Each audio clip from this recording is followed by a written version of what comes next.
আজকে আমি আপনাদেরকে পাবদা মাছ দিয়ে পটল রান্না করে দেখাবো। তো রান্নাটা আশা করি সবাই শুরু থেকে শেষ পর্যন্ত দেখবেন, তাহলে এই রেসিপিটা আপনারা শিখে যেতে পারবেন।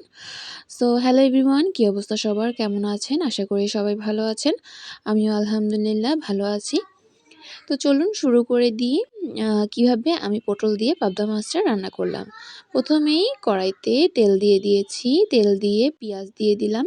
পেঁয়াজটা যখন তাড়াতাড়ি একটু ভেজে নিতে হবে বাদামি করে, ভাজার পরে এরপরে আমি অন্যান্য মশলাগুলো দিব। তো পেঁয়াজটা যাতে না পুড়ে যায় এর জন্য একটু পানি দিয়ে দিলাম।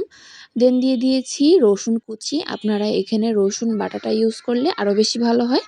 তো আমার বাটা ছিল না, এর জন্য আমি কুচি কুচি করে দিয়ে দিয়েছি। এরপরে দেওয়া হয়েছিল হলুদের গুঁড়ো, তারপরে মরিচের গুঁড়ো দেওয়া হলো। তো এই মশলাগুলো খুব ভালোভাবে কষিয়ে নিতে হবে। তো কষানোর পরে আর একটুখানি জিরে বাটাও আমি দিয়ে দিয়েছি। আর অল্প অল্প করে এভাবে পানি দিয়ে 2 থেকে 3 বারের মতো কষিয়ে নিলে মশলাটা অনেক সুন্দর হবে। তো স্বাদমতো লবণও দিয়ে দিলাম। তো ওটা আস্তে আস্তে হচ্ছে, আর এদিকে আমি পাবদা মাছগুলো হলুদ এবং লবণ দিয়ে খুব ভালোভাবে মেখে ভেজে নিচ্ছি তেলে। তো এক এক করে সবগুলো মাছ আমি ভেজে নেব। এই তো মাছগুলো ভেজে নিচ্ছিলাম। তো এক সাইড ভাজা হয়ে গেলে দেন আমি অপর সাইডে আবার উল্টে পাল্টে দেব। আর পাবদা মাছটা একটু কড়া করে ভাজলেই ভালো লাগে। তো আমার এক সাইড খুব সুন্দর করে কড়া করে ভাজা হয়ে গিয়েছিল।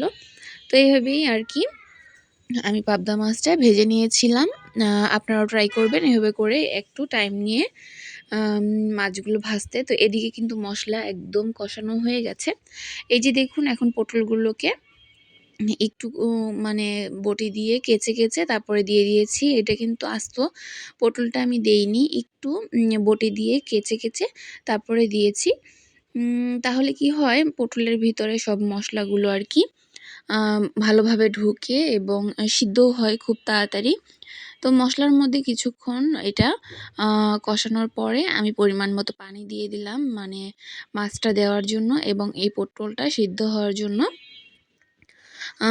যতটুকু আমার পানি দেওয়ার দরকার ছিল তো আমি অতটুকু দিয়ে নিয়েছিলাম। তো পানিটা যখন ফুটে উঠল, এই তো সবগুলো মাছ আমি এক এক করে দিয়ে দিয়েছিলাম।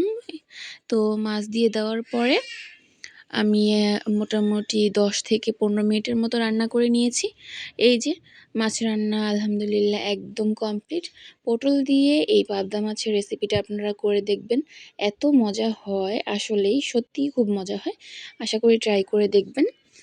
তো এই তো আমার পটলের রেসিপি পাবদা মাছ দিয়ে হয়ে গেল। তো আজকে এই পর্যন্তই। আল্লাহ হাফেজ, আসসালামু আলাইকুম।